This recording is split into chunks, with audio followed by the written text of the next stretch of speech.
April is here, and that means National Poetry Month. But if you think poetry means you have to teach only rhyming couplets and forced metaphors, not this year. In today's episode, I'm sharing 3 creative, low-prep poetry ideas that spark student voice, build SEL skills, and actually get kids excited to write. These ideas may just lead to a big classroom win without the pressure of perfect poems. Let's get started.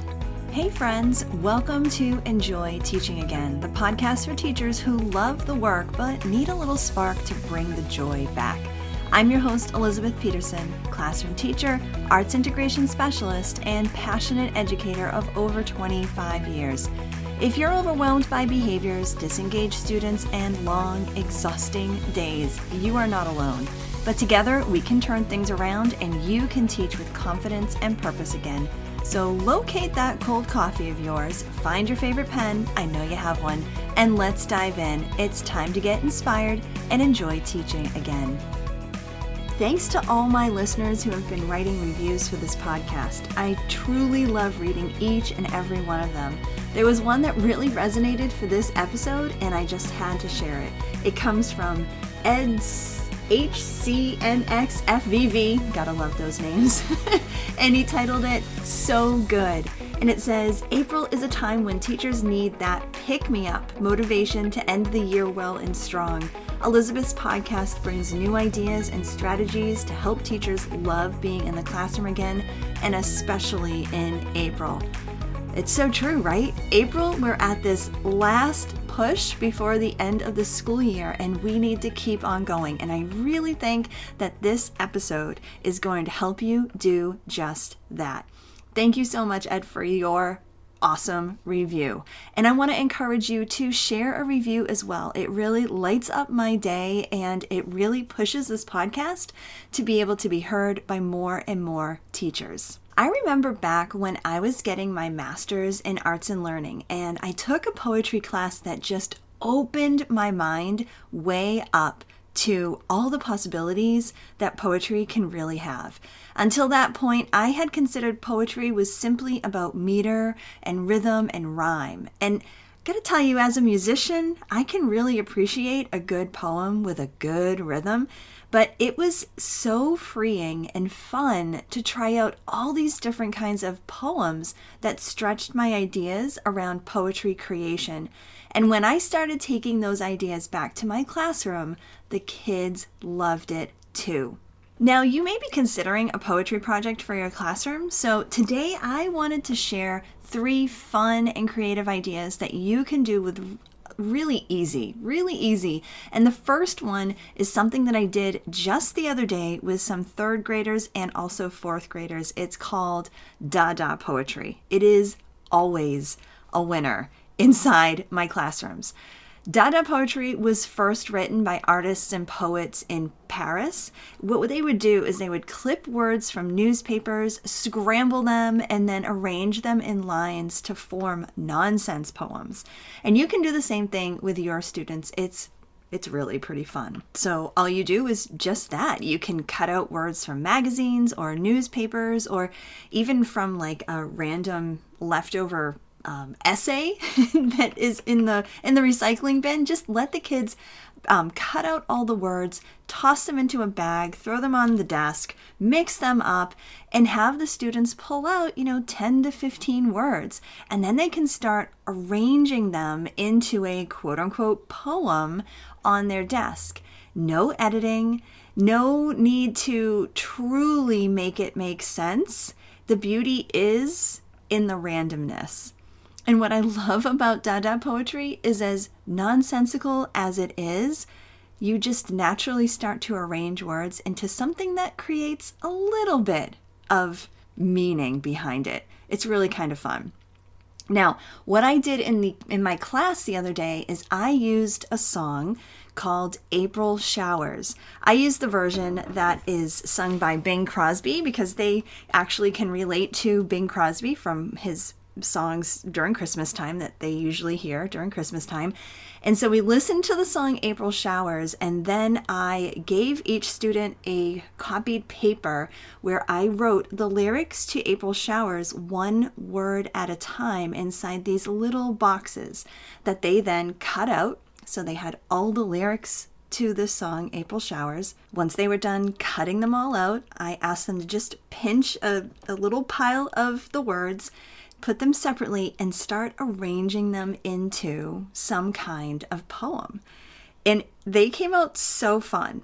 And then we took those little paper words and glued them onto a piece of construction paper, and then they could like design and decorate the rest of the paper. Here are a couple of examples that my students came up with. Okay, here's one. This is by Melania. She wrote, "Bird songs keep the daffodils blue, and violets come along looking for you." I mean, she even put some rhyme and rhythm to it. That's something that they'll tend to do, is they'll try to like make sentences at first too.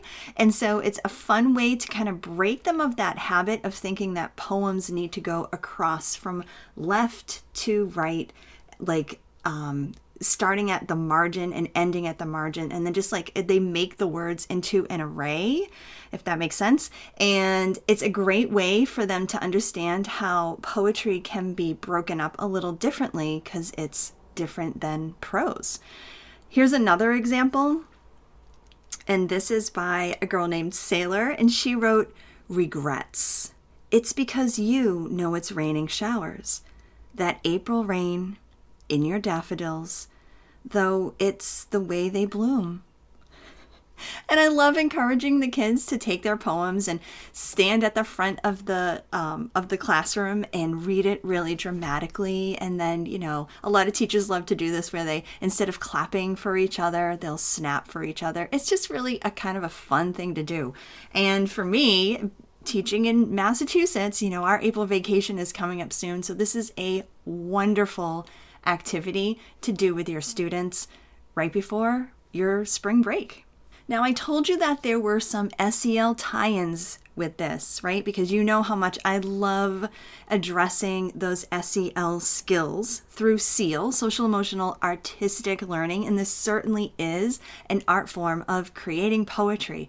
Now, what you are doing when you're creating Dada poetry is you're helping the students to understand what it can mean to let yourself go and really trust the creative process.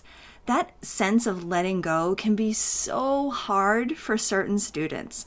They just want everything to be really, really perfect. And this exercise can really help them to do some creative risk-taking, to accept some imperfections, which is part of life and a skill that can be practiced through Dada poetry. All right, here's the second idea, and this is poetry that's inspired by music. I've been doing this type of activity for, oh my gosh, well, decades. But this is such a great one because it allows students to actively listen to music and then create a poem that's inspired by that music. Now, here's my method or my way of making this happen so that students aren't, you know, overwhelmed by this idea of creating a poem out of nowhere, you know, out of a song, but kind of like out of nowhere, and just having to really think and breaking their thinking that it has to be perfect, that it has to rhyme, that it has to have some meter to it. So to be a little bit more creative that way. So the first thing is to have a short piece of music ready to go. I prefer instrumental music because it can just help the students kind of focus in on the music aspects, not necessarily the lyrics. So pick a short piece, 2 to 3 minutes at tops, or if you have a longer piece of music, maybe just an excerpt, like the beginning of a classical piece that has just like a natural finishing point to it. And you can use classical, you can use jazz, you can even use nature sounds. There are some great nature sounding tracks that you can find on YouTube and probably on Spotify too. It's really about anything that evokes some kind of feeling, right? And so what I'll do is I'll leave the titles out, I'll leave the lyrics out, and just have the music there so that students can really just focus on listening and getting their own interpretation. And then what I'll do is I'll have the students, after they've listened once, I'll have them take a moment and write down any words or phrases that come to mind as they're listening. They can also do a couple of quick sketches that come to mind as they're listening. And what will happen is they'll have kind of a random list of words and phrases and sketches that they can pull from and use those ideas to start coming up with a poem. Okay, so let me share a couple of examples. And these examples are coming from when I was doing this as a music teacher, teaching 6th and 7th graders. And these examples actually come out of my book called Inspired by Listening, which is all about how to use active listening experiences in your classroom to really focus on literacy and creativity and all kinds of standards that you have in your ELA programs. All right, so here's an example. This is done after a student was listening to the William Tell Overture.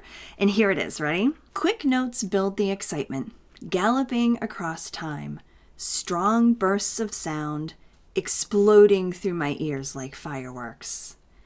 And one of the things we did with that poem is not only did we listen to the music, but I asked them when they were writing down their words and phrases, I asked them to focus on different parts of speech that they were learning in their ELA class.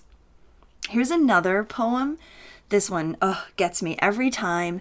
It's by a 7th grader, and it's inspired by a short prelude by Chopin.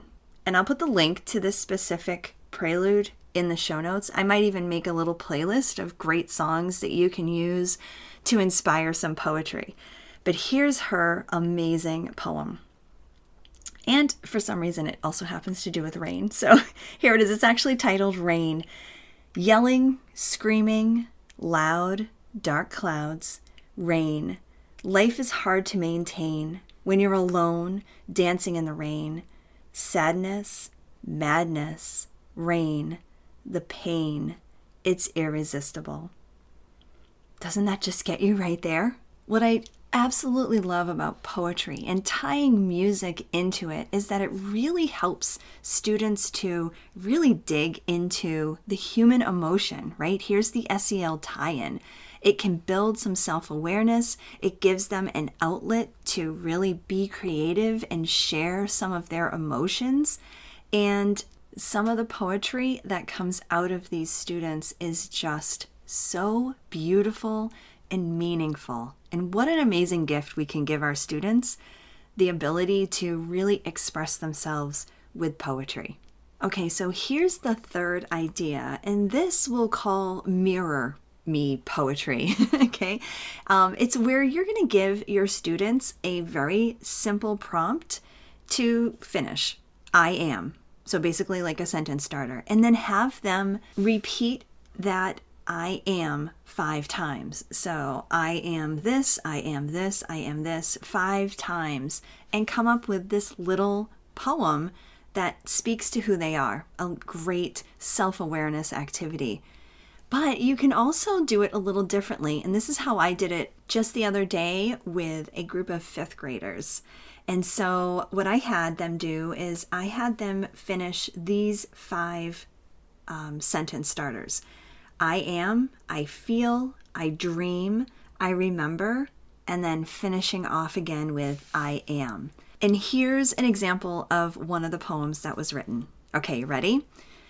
I am tired. I feel relaxed. I dream of warm chocolate chip cookies. I remember eating them with my mom.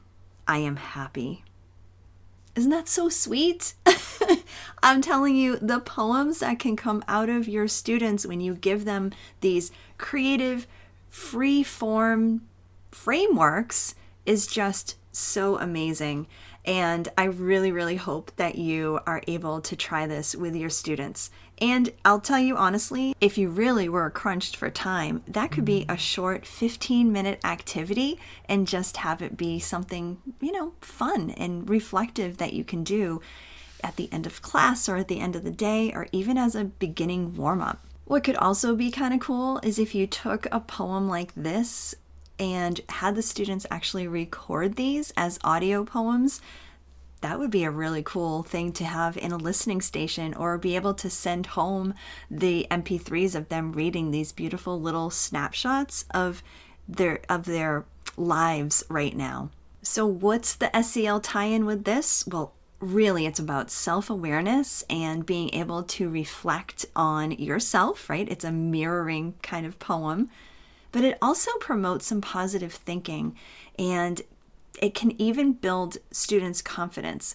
When you're able to really reflect on yourself and reflect on who you are and even, your past experiences and how you've grown, which honestly is kind of secretly what this poem kind of does, it can really help students to build their confidence in who they are and where they've been and how they've grown.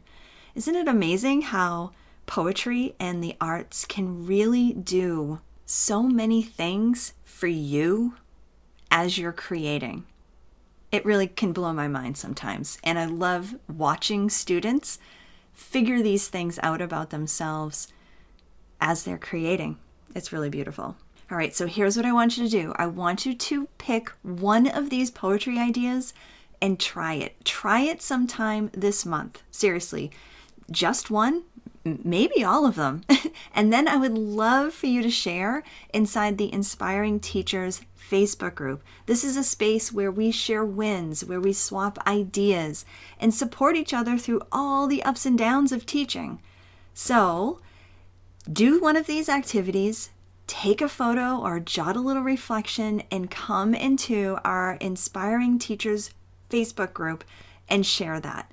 Let us celebrate and support each other, all right? I can't wait to see the inspiring poetry that you and your students create. And by the way, I'll leave that link in the show notes so that you can come on over and join us inside the Inspiring Teachers Facebook group. I hope this episode inspired you, encouraged you, or gave you a fresh idea to try. And if so, I would love for you to take a screenshot and text it to one of your teaching buddies.